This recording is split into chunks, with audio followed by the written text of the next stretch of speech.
Você tem um adolescente em casa, então esse vídeo é para você.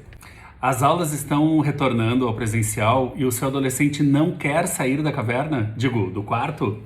Ele diz que não precisa sair porque lá tem tudo: cama, comida, internet, computador. Mas você sabe o quanto é importante que ele saia de casa e volte a conviver com os amigos? Pois é. E agora, Mara? Realmente não é fácil, mas tem luz no fim do túnel. Eu tenho meu adolescente em casa, né? Vivo isso na pele, mas eu tenho recebido muitas mensagens sobre essa dificuldade de tirar os jovens dos seus quartos e devolver os moços e as moças para o mundo. Bom, para início de conversa, eu acredito que a gente tem que sempre recorrer à estratégia da conversa honesta e sem julgamentos.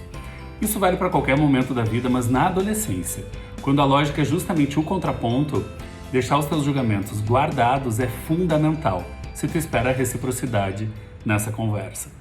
Então eu começaria por uma escuta generosa do teu adolescente, fazer perguntas abertas para que ele possa dar uma luz para a gente entender o que está se passando na cabecinha dele. Porque é isso, né? A gente precisa entender se essa dificuldade de retornar ao presencial é comodidade, preguiça, se tem algum problema por trás dessa dificuldade, se é o medo do reencontro depois de tanto tempo, se tem alguma fobia envolvida, se o excesso de isolamento gerou alguma demanda nova na cabecinha dele. Talvez você precise de mais de uma conversa com o seu adolescente e precisa sempre deixar claro que você apoia ele, mas que, por outro lado, pode fazer muito bem para ele o retorno ao convívio presencial com os colegas. Claro, se nas conversas você sentir que é o caso, procura ajuda especializada para cuidar da saúde mental do teu filho. O bom é que a gente não está sozinho nessa. A escola tem um papel fundamental.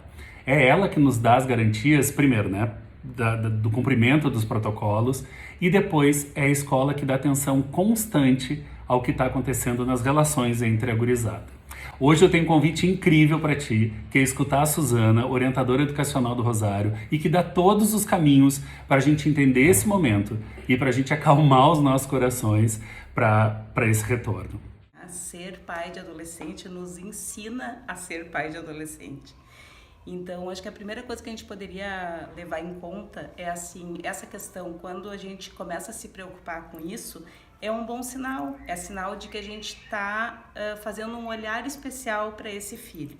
E o adolescente tem essa função, né, de se inaugurar num novo lugar. Então, esse processo de afastamento, e que o quarto serve como um bom refúgio, é algo bem comum e de acordo mesmo com a faixa etária. Vamos pensar aqui assim, que tem momentos diferentes da adolescência, né? 11, 12, 13, 14 anos, que vai fazendo todas essas questões das mudanças corporais, é um momento bem importante para eles, num certo afastamento, e eles precisam ser validados, né? Ser reconhecidos pelos pares, pelos amigos, pelas pessoas da mesma idade, para eles realmente começarem a desenvolver mais segurança. Então, um certo afastamento, ele é importante e adequado. Quando a gente está falando de que o cara não sai do quarto, aí a gente precisa ficar um pouquinho mais de olho do que é exatamente o que a gente está falando. Acho que uma das coisas que é importante é, o que mudou? Mudou, ele era uma criança muito sociável, depois ele se afastou e ficou trancado no quarto, ou ele sempre foi mais na dele, ele sempre ficou mais no quarto e agora está um pouco mais, ou frente à pandemia, que teve esse afastamento obrigatório, isso se tornou uma coisa mais séria e mais grave.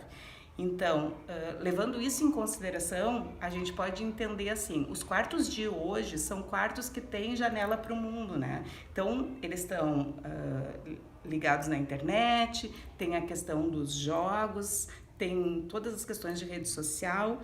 Então, muitas vezes eles estão lá no quarto, mas eles estão em contato com os amigos.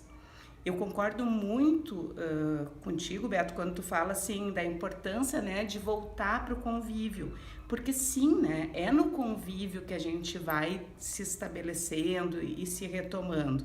E a gente precisa dessa questão corporal, né? Adolescência é sinônimo de intensidade. E essa intensidade passa por essa aproximação, pelo olhar do outro, pelas inseguranças desse olhar que podem ser provocadas e como que o sujeito vai se retomando a partir daí.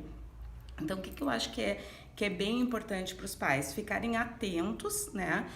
Se isso é o tempo todo, quais são as opções que a gente oferece, assim, de convívio familiar também, para que a gente possa conversar com o estudante, não assim chamando para uma conversa séria, como muito bem ali tu coloca que é complicado, porque daí tem essa questão do julgamento, mas que a gente possa conhecer um pouquinho o que é que ele está gostando, o que ele está assistindo, se é sério, o que é que interessa, se são jogos, com quem que ele joga, né? Ele joga com os amigos, com as pessoas que ele conhece, ou ele escolhe sempre pessoas que ele não conhece. Eu falo sobre tudo isso porque são coisas importantes da gente levar em conta, até que ponto é necessário mesmo a gente buscar uma outra ajuda, um outro tipo de escuta e até que ponto está de acordo com esse desenvolvimento deles.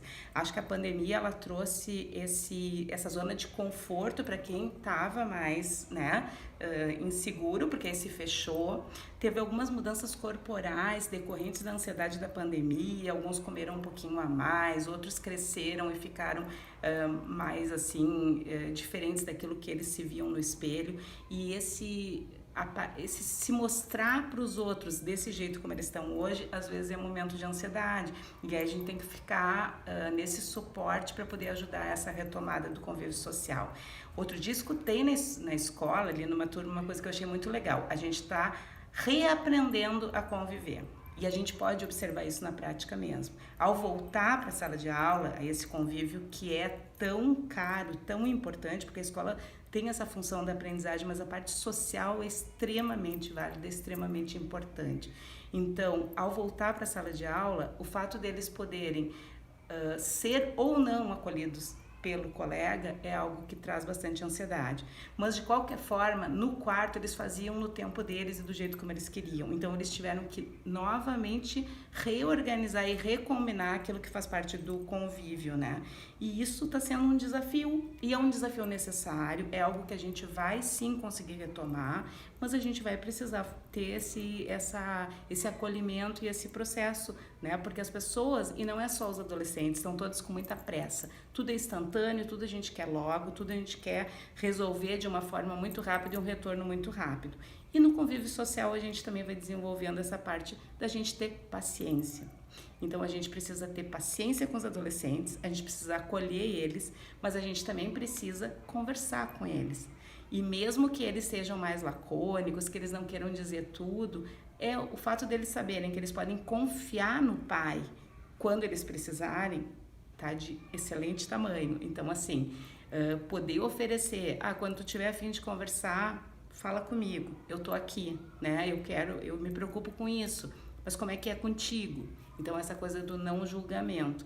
Embora a gente saiba que é super difícil para os pais não terem julgamento, porque a gente tem expectativas em relação aos filhos.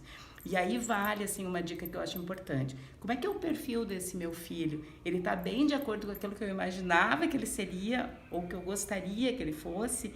Ou ele, de repente, não é tão sociável, assim, com tantas relações como eu gostaria que ele fosse?